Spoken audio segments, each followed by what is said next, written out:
الحمد لله نحمده ونستعينه ونستغفره ونؤمن به ونتوكل عليه ونعوذ بالله من شرور أنفسنا ومن سيئات أعمالنا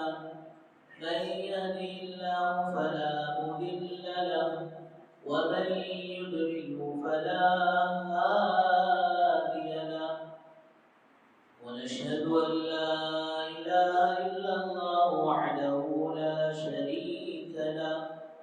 ونشهد أن سيدنا وسندنا مولانا محمدا عبده ورسوله أما بعد فأعوذ بالله من الشيطان الرجيم بسم الله الرحمن الرحيم فبما رحمة من الله لنت لهم ولو كنت فظا غليظ القلب لانفضوا من حولك فاعف عنهم واستغفر لهم وشاورهم في الأمر وقال رسول الله صلى الله عليه وسلم أكمل المؤمن إيمانا أحسنهم خلقا أو كما قال عليه الصلاة والسلام رب اشرح لي صدري ويسر لي أمري واحلل عقدة من لساني يفقهوا قولي اللهم صل على سيدنا محمد وعلى آل سيدنا محمد بارك وسلم في كلام أولنا اللهم صل على سيدنا محمد وعلى آل سيدنا محمد بارك وسلم في أوسط كلامنا اللهم صل على سيدنا محمد وعلى آل سيدنا محمد بارك وسلم في آخر كلامنا بزرگان محترم و معزز سامعین کرام اللہ جل جلالہ عما نوالہ کا احسان کرم فضل ہوا اللہ تبارک و تعالی نے ہم سب کو اپنے گھر تک آنے کی توفیق نصیب فرمائی اور وہ جن کی باتیں کہنے اور سننے کی توفیق و سعادت نصیب فرمائی درود و سلام نازل ہو آقا مدنی تاجدار مدینہ احمد مجتبی محمد مصطفیٰ وجہ کائنات محسن انسانیت سرور کونین رحمت للعالمین صلی اللہ علیہ وسلم کے ذات عالی پر بزرگوں دوستو گزشتہ 2 جمعوں سے تقریباً حضور اکرم صلی اللہ علیہ وسلم کے پاکیزہ اور قرآنی اخلاق کے متعلق چند باتیں سامنے آتی رہی ہیں دعا فرمائے اللہ تبارک و تعالی ہم سب کو صحیح معنوں میں حضور اکرم صلی اللہ علیہ وسلم کے تعلیمات کو اور آپ کی بتائی ہوئی شریعت کو صحیح معنوں میں سیکھنے کی سمجھنے کی اور پھر آپ صلی اللہ علیہ وسلم سے سچی اور پکی محبت کرنے کی اور آپ صلی اللہ علیہ وسلم کی صحیح معنوں میں اطاعت و فرما برداری کرنے کی سعادت نصیب فرمائے اس لیے روایتوں میں آتا ہے سد الابواب تمام راستے بند ہو چکے ہیں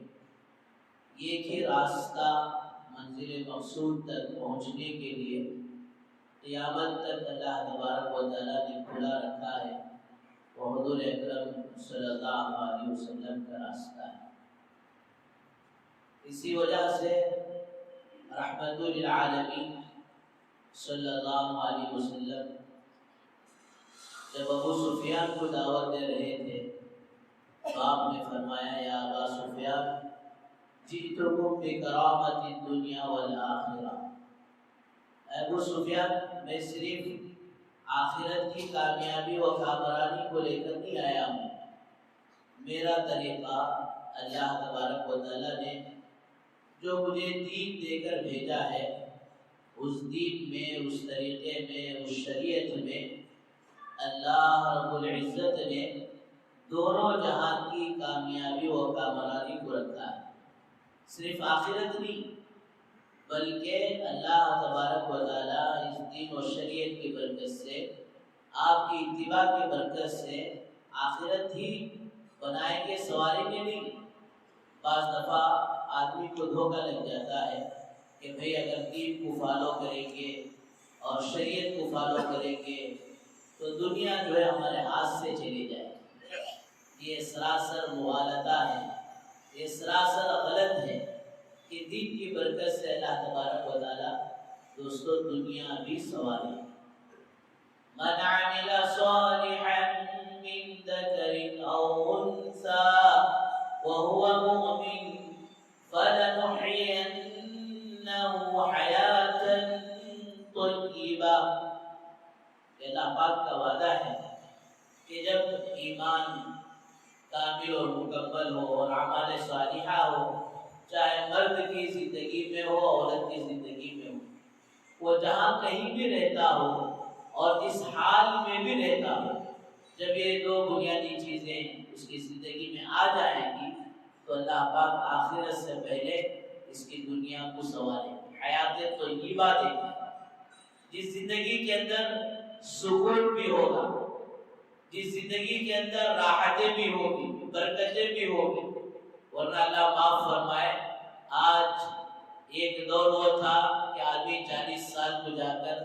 50 سال کو جا کر ڈپریشن کا شکار ہوتا تھا۔ آج اللہ معاف فرمائے ایسے ہی بےہودہ زندگی لوگ اپنانے لگ گئے اور ایسے خواہشات کے پیچھے لگ گئے،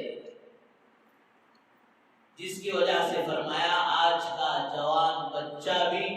ڈپریشن کی بیماری کا شکار ہو رہا ہے۔ فرمایا اللہ کے نبی صلی اللہ علیہ وسلم کا نورانی اور پاکیزہ طریقہ آدمی اختیار کرے، اللہ کے احکامات پر آئے، دین پر آئے، تو قرآن ڈنکے کی چوٹ پر کہتا ہے الا بذکر اللہ تطمئن القلوب، کہ آگاہ ہو جاؤ، ہوشیار ہو جاؤ، کانوں کے پردے نہیں دلوں کے پردے کھول کر اس بات کو دل و دماغ میں اتار لو، بسا لو، پتھر کی لکیر کی طرح اسے لکھ لو کہ دلوں کا چین، دلوں کا سکون وہ اللہ ہی کے ذکر میں ہے۔ اور حضرات علماء نے فرمایا کہ ذکر سے مراد یہ ہے کہ ایمان والے کا ہر پارٹ، ایمان والے کا ہر عضو، ہر جز باڈی کا ایک ایک پارٹ وہ اللہ کے حکم کے مطابق، سرکار دو عالم صلی اللہ علیہ وسلم کی سنتوں کے مطابق وہ سارے اعضاء اور سارے پارٹس یوز ہونے لگے، تب جا کر دوستو دلوں کا چین اور سکون ملے گا۔ ورنہ غفلت، گناہ، آدمی سوچتا ہے کہ یہ کر کے دیکھ لو، یہ کر کے دیکھ لو، فرمایا اس میں سکون نہیں مل سکتے۔ ایک آدمی کو خارش لگ گئی، کھجلی کی بیماری لگ گئی، اب اس کے لیے بہتر ہے کہ اس کا جلد سے جلد علاج کرے، نہیں نہ کنٹرول ہو رہا، نہیں ابرکوں نے کھجانا شروع کیا، کھجاتے کھجاتے کھجلی بادشاہ بن جاتا، وہ کھجاتے کھجاتے اس کی بیماری کا علاج نہیں ہو سکتا۔ فرمایا آدمی گناہوں کے راستے میں جا کر، آدمی گندگی کی طرف جا کر، گندگی میں پیر رکھ کر اور پانی وہاں ڈال کر، فرمایا دوستو وہ اپنی صفائی چاہے تو وہ صاف نہیں ہو سکتا، وہ تو گندگی اور پھیلے گی۔ فرمایا کہ جس حال میں ہے اس حال میں اللہ کی طرف رجوع کرو. لا تقنطوا من رحمت اللہ،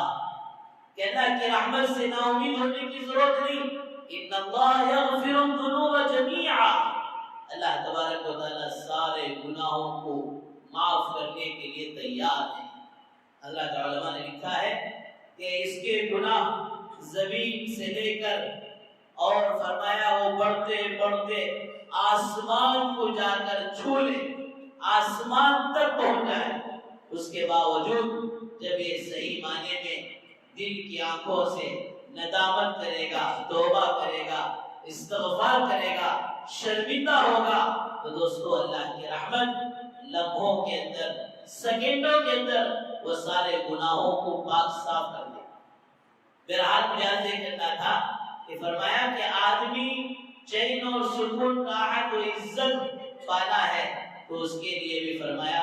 حضور اکرم صلی اللہ علیہ وسلم کے نورانی اور پاکیزہ اخلاق کو اپنائیں. اخلاق اچھے بنیں گے تو فرمایا ہمارے یہ بہترین اخلاق، حسن اخلاق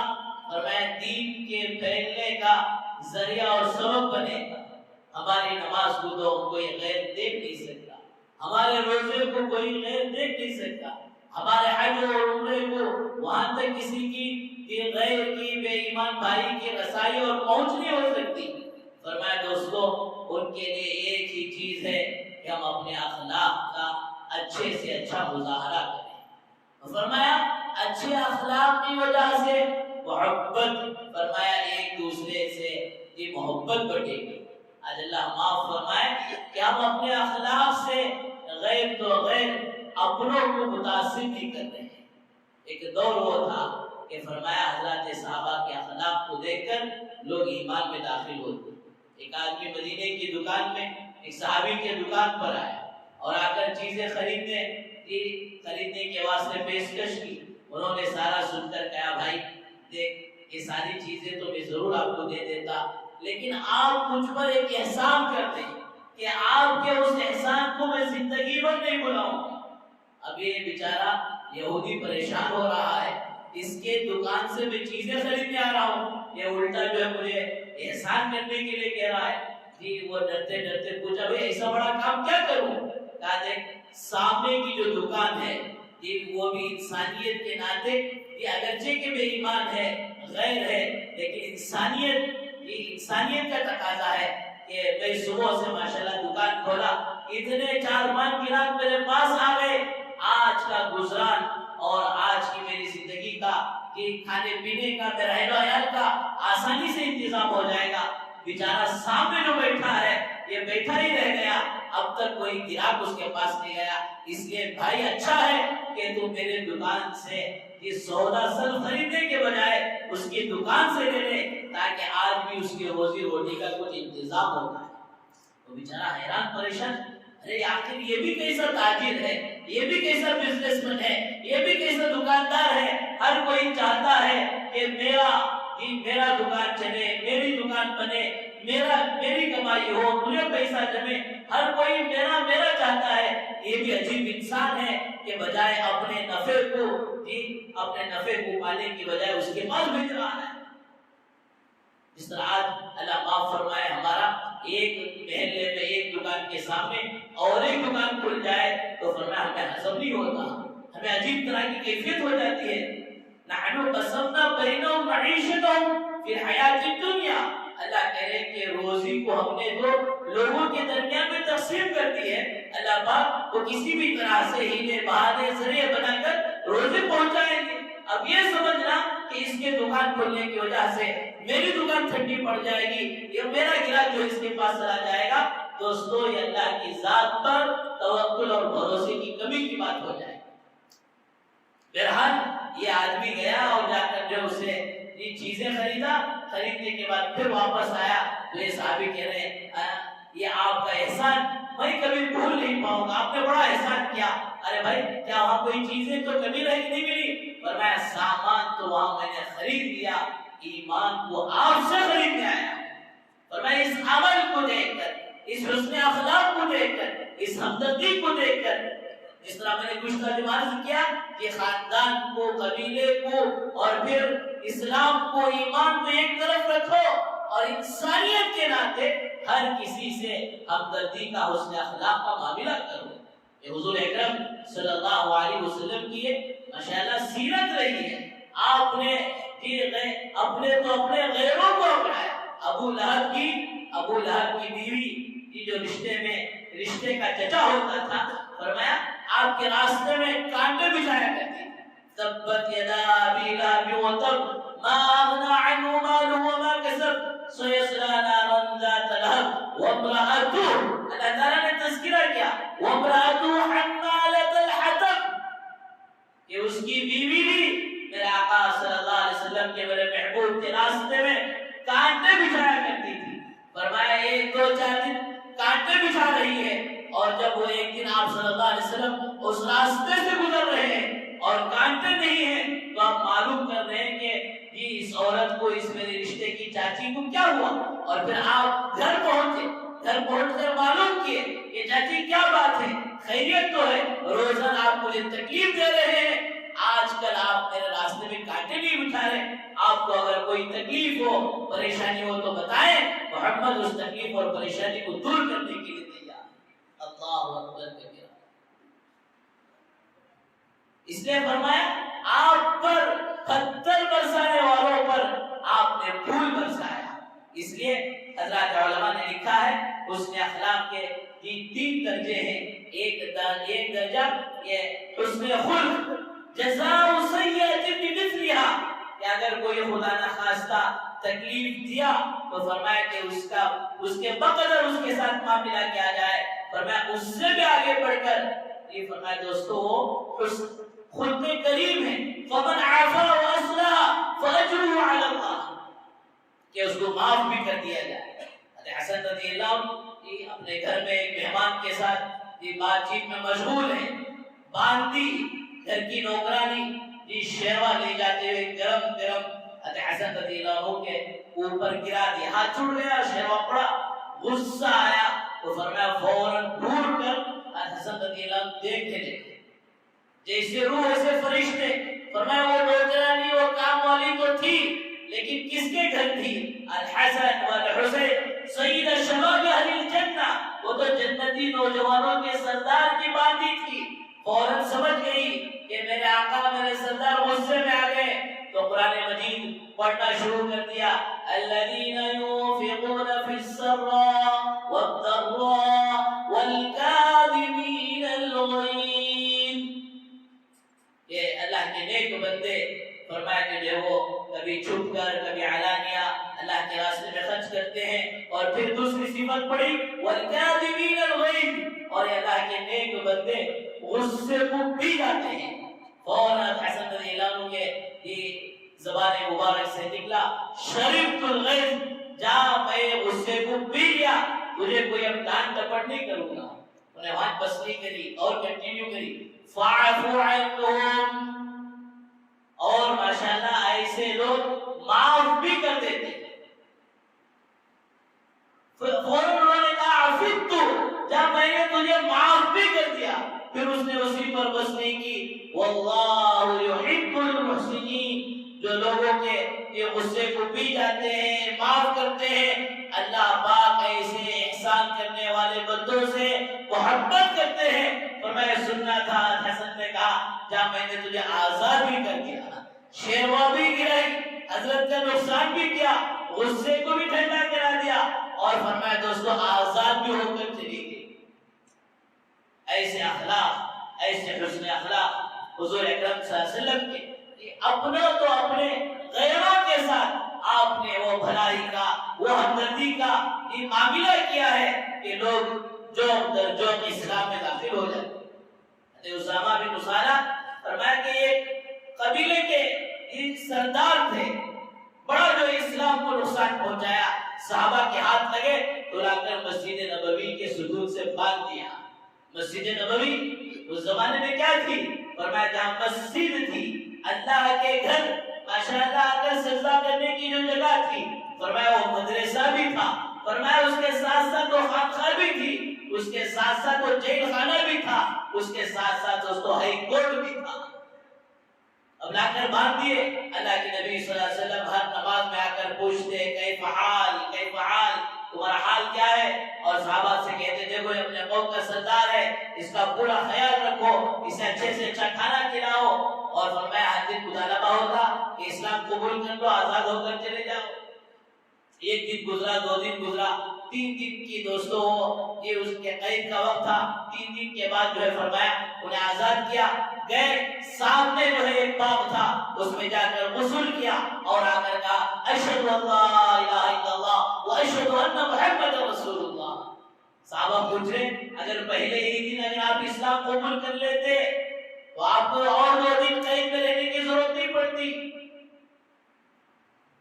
وہ کہتے ہیں کہ پہلے دن تو اسلام میرے دل میں یہ نہیں اترا تھا, لیکن میں یہاں کا جو ماحول دیکھا, یہاں کا صحابہ کا جو طرز عمل دیکھا, ان کی عبادتوں کو دیکھا, ان کی تلاوتوں کو دیکھا, ان کی دعاؤں کو دیکھا, اس کے ساتھ ساتھ میں نے ان کے اخلاق کو دیکھا. میں یہ قیدی اور اسلام کو بدنام کرنا, اسلام کے اہل اسلام کو ستانا میرا ایک کام بن چکا تھا. کبھی بھی انہوں نے میرے اس کام کی وجہ سے میرے ساتھ ناگواری کا معاملہ نہیں کیا, کبھی بچا ہوا کھانا لا کر نہیں ڈالا, کبھی بچی ہوئی روٹی نہیں دی, بلکہ فرمایا جس طرح اپنے لیے تازہ کھانا یہ کھاتے تھے اسی طرح میرے ساتھ بھی کام کیا. اس سے بڑھ کر ابو سفیان جب ابھی اسلام قبول نہیں کیے تھے, بدر میں اسلام کو مٹانے کے لیے, احد میں اسلام کو مٹانے کے لیے, خندق میں اسلام کو مٹانے کے لیے آگے آگے رہنے والے حضور اکرم صلی اللہ علیہ وسلم کے ہاتھ میں مکہ فتح ہوا ہے. ابو سفیان پریشان ہے, گھبرا رہے ہیں, مکے کے وہ سارے لوگ دوستو حیران و پریشان ہیں, اب پتہ نہیں ہمارے ساتھ کیا ہوگا. 13 سال مستقل اسے ستایا گیا, پریشان کیا گیا, لیکن اللہ کے نبی صلی اللہ علیہ وسلم کے وہ اونچے اخلاق, یہ تو حسن خلق اور دوسرے حسن کریم اور فرمایا تیسرے دوستو خلق عظیم. اللہ کے نبی صلی اللہ علیہ وسلم نے صاف اعلان کیا جو آج کعبۃ اللہ میں بیت اللہ میں داخل ہو جائے فرمایا اس کے لیے بھی معافی ہے, اور جو ابو سفیان کے گھر میں چلا جائے اس کے لیے بھی معافی ہے, اس میں بھی کوئی پکڑ نہیں. جب حضرت ابو سفیان نے اس بات کو سنا کہ آقا صلی اللہ علیہ وسلم نے میرے گھر کو کعبے کے برابر کر دیا کہ کعبے میں داخل ہونے والا بھی امن میں, ابو سفیان کے گھر میں داخل ہونے والا وہ بھی امن میں, فرمایا اسی وقت دوستو کلمہ پڑھ کر اسلام میں داخل ہو جاتے ہیں. اس لیے اللہ تبارک و تعالیٰ نے فرمایا انک لعلی خلق عظیم, اے میرا محبوب ہم نے آپ کو بہترین اور بہت اونچا اخلاق دیے. آج اللہ معاف فرمائے دوستو اسی اخلاق کی کمی کی وجہ سے, اخلاق کے تعلیمات کی کمی کی وجہ سے آج گھر گھر فساد کا جڑ بنا ہے. ساس بہو میں لڑائی اور جھگڑا, فرمایا باپ بیٹے کا احترام کرنے کے لیے تیار نہیں. جس باپ کے سامنے اور بیٹے کو کتنا ادب اور احترام سے رہنا چاہیے اور کتنے اخلاق کا معاملہ کرنا چاہیے, آپ نے 2 ہی لفظوں میں صاف صاف فرمایا ہما جنتک و نارک, وہی تمہاری جنت بھی ہے وہی تمہاری دوزخ بھی ہے. کتنا بھی دوستو باپ گرا ہوا کیوں نہ ہو, لیکن فرمایا بیٹے کے ذمے یہ ضروری ہے اور بیٹے کا یہ حق ہے کہ فرمایا اپنے باپ کا پورا ادب اور احترام کریں. ہما جنتک و نارک, وہی تمہاری جنت بھی وہی تمہاری دوزخ بھی. بارہ شاید اس سے پہلے بھی سنایا ہوگا کہ ہمارا ایک دوست مولانا کہ اپنے اس جاہل باپ تھے اسے پیٹ چیرے تو الف نہیں تھا, کھیتی باڑی کرنے والا بیچارہ, فرمایا اتنا ادب احترام کرتے تھے, اتنا ادب احترام کرتے تھے, باپ نکلتے تو فرمایا جس طرح اپنے استاد کے چپل سیدھا کرتے اس طرح دوستو جا کر اپنے باپ کی جو چپل کو سیدھا کرتے. باپ آ کر گھر میں لیتے تو فرمائش کرتے ابا ذرا سر کو مالش کر دو, اب تھک کر آئے ہیں آپ کے پیر دبا دوں. اتنا خدمت کا جذبہ. اس لیے میرے بزرگ دوستو استاد اپنے کتنے ہی بڑے کیوں نہ ہو جائے, فرمایا کہ ان کا درجہ اور مقام تو بعد میں ہے, اس سے پہلے درجہ اپنے والدین کا ہے. یاد حسن اخلاق زندگی میں سے نکلنے کی وجہ سے اللہ معاف فرمائے کہ دوستو آج گھر گھر نا اتفاقیہ ہے. اللہ کے نبی صلی اللہ علیہ وسلم کے وہ اخلاق آج امت اپنا لے, اپنا گھر گھر نہیں، فرمایا وہ ایک سکون کا مرکز بن جائے گا، وہ ایک جنت کا باغ بن جائے گا۔ اور فرمایا دوستو پھر اس حسن اخلاق کو دیکھ کر ہمارے خاندان کے اندر، پڑوسیوں کے اندر، اور فرمایا دوسروں کے اندر، فرمایا دوستو اس اخلاق کا جو ہے ماشاءاللہ اثر پڑے گا، لوگ اسلام کے قریب ہوں گے۔ حضور اکرم صلی اللہ علیہ وسلم نے کن کن حالات میں، کیسے کیسے موقع پر اپنے اخلاق کا مظاہرہ کیا ہے۔ روایتوں میں آتا ہے یہ قبیلے کو قید کر کر جب لایا گیا تو ایک عورت، یہ جوان بچی جس کے سر پر دوپٹہ نہیں تھا، آپ صلی اللہ علیہ وسلم نے پوچھا اس کے سر پر دوپٹہ کیوں نہیں ہے؟ اور فرمایا کہ اس کے پاس اس سر چھپانے کے لیے چادر اور اوڑھنی نہیں ہے۔ تو آپ صلی اللہ علیہ وسلم اپنا امامہ اتار کر دے دیا کہ لو اس بچی کے سر پر جو ہے دوپٹہ سمجھ کر اس کو اڑا دو۔ صحابہ پوچھے یا رسول اللہ یہ تقدس والا، یہ بابرکت والا، یہ نبوت والا یہ امامہ یہ ایک کافر کے سر پر جائے؟ اللہ کے نبی صلی اللہ علیہ وسلم کے دوستو وہ پاکیزہ نورانی اخلاق، میری بیٹی کا سر کھلا میں نہیں دیکھ سکتا، میری بیٹی کا سر بغیر دوپٹے کے رہے مجھے گوارا نہیں۔ فرمایا امت کی کسی بیٹی کا سر بھی ننگا رہے یہ بھی مجھے گوارا نہیں۔ اور آپ نے دوستو وہ چادر عنایت فرمائی، اور پھر معلوم ہوا کہ وہ حاتم تائی کی بیٹی تھی۔ اللہ کے نبی صلی اللہ علیہ وسلم نے فرمایا تمہارا باپ تو بڑا سخی تھا اور اس کی سخاوت تو بڑی مشہور تھی، جاؤ آج ہم تمہارے باپ کی سخاوت کی وجہ سے تمہیں معاف کر کر آزاد کر دیتے ہیں۔ غیروں کے ساتھ آپ اپنا سر کا کپڑا اتار کر دے رہے ہیں، اور وہ جاتے جاتے کہتی ہے یا محمد یا رسول اللہ میں اکیلی نہیں جا سکتی، میرے ساتھ تو میری بہت ساری سہیلیاں ہیں، یار عاشقیاں ہیں، وہ بھی قید ہو کر آئی ہیں، ان کو بھی آپ آزاد کر دیں۔ اللہ کے نبی صلی اللہ علیہ وسلم فرماتے ہیں تمہاری باپ کی سخاوت کی وجہ سے میں نے تمہیں آزاد کیا، اور پھر تمہاری وجہ سے میں تمہاری سہیلیوں کو آزاد کرتا ہوں۔ تو بہرحال بزرگوں دوستو بھائیوں، سر کے بال سے لے کر پیر کے ناخن تک، اور ماں کی گود سے لے کر قبر کی گود میں جانے تک حضور اکرم صلی اللہ علیہ وسلم وہ سارے تعلیمات دے دیے ہیں، اور وہ سارا دین دے دیے ہیں، اور سارے اخلاق سکھا کر گئے ہیں۔ فرمایا جب یہ تعلیمات یا آپ کے حسن اخلاق آج ہماری زندگیوں سے نکل گئی تو فرمایا دوستو زندگیوں میں ایک دوسرے سے ٹکراؤ ہو رہا ہے، ٹکر کھا رہے ہیں۔ فرمایا آج بھی کوئی پریشان سے پریشان، دیندار تو دیندار، ایمان والا تو ایمان والا، کوئی بے دین اور بے ایمان والا بھی اپنی زندگی کے اندر سکون چاہتا ہے اور فرمایا رحمتیں اور برکتیں چاہتا ہے، تو اس کے لیے ضروری ہے کہ حضور اکرم صلی اللہ علیہ وسلم کے اخلاق اپنائیں۔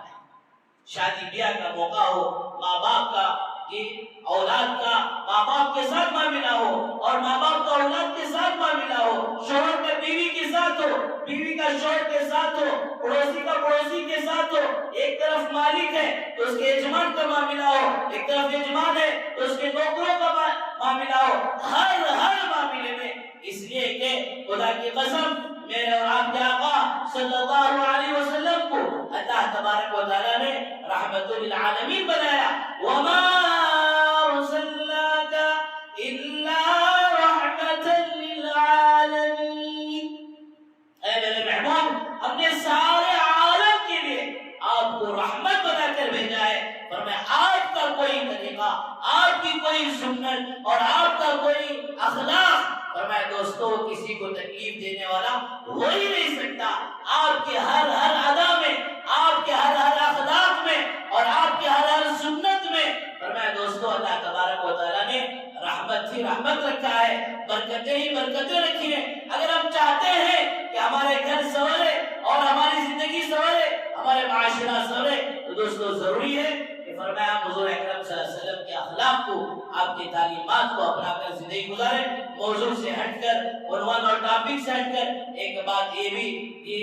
آپ کے گوش و گزار کرنا ضروری ہے کہ ان حسن اخلاق کو اپنے بچوں کو سکھاؤ، دین کو اپنے بچوں کو سکھاؤ۔ فرمایا دنیا کے بڑے سے بڑے سودے پر دنیا کی بڑی سے بڑی رقم حاصل ہو رہی ہے، اس کے لیے کسی بھی موقع پر دوستوں اپنے بچوں کو آزاد نہ چھوڑو۔ آج حکومت نے یہ قانون بنا لیا کہ ایک بے نکاح مرد اور ایک بے نکاح عورت آپس میں ایک ساتھ رہتی ہے تو اللہ معاف فرمائے آج ہم اپنے بچوں کو ڈگریوں کے خاطر کوئی دنیا کا مفتی آپ کی بچوں کو کالج پڑھانے سے کسی ڈگری سے منع نہیں کرتا. ہاں منع اس بات سے کرتا ہے کہ وہ تعلیم کیا ہے جس تعلیم کے ذریعے سے ہمارے بچوں کی عزت باقی نہ رہے. اس سے آگے بڑھ کر وہ تعلیم کیا ہے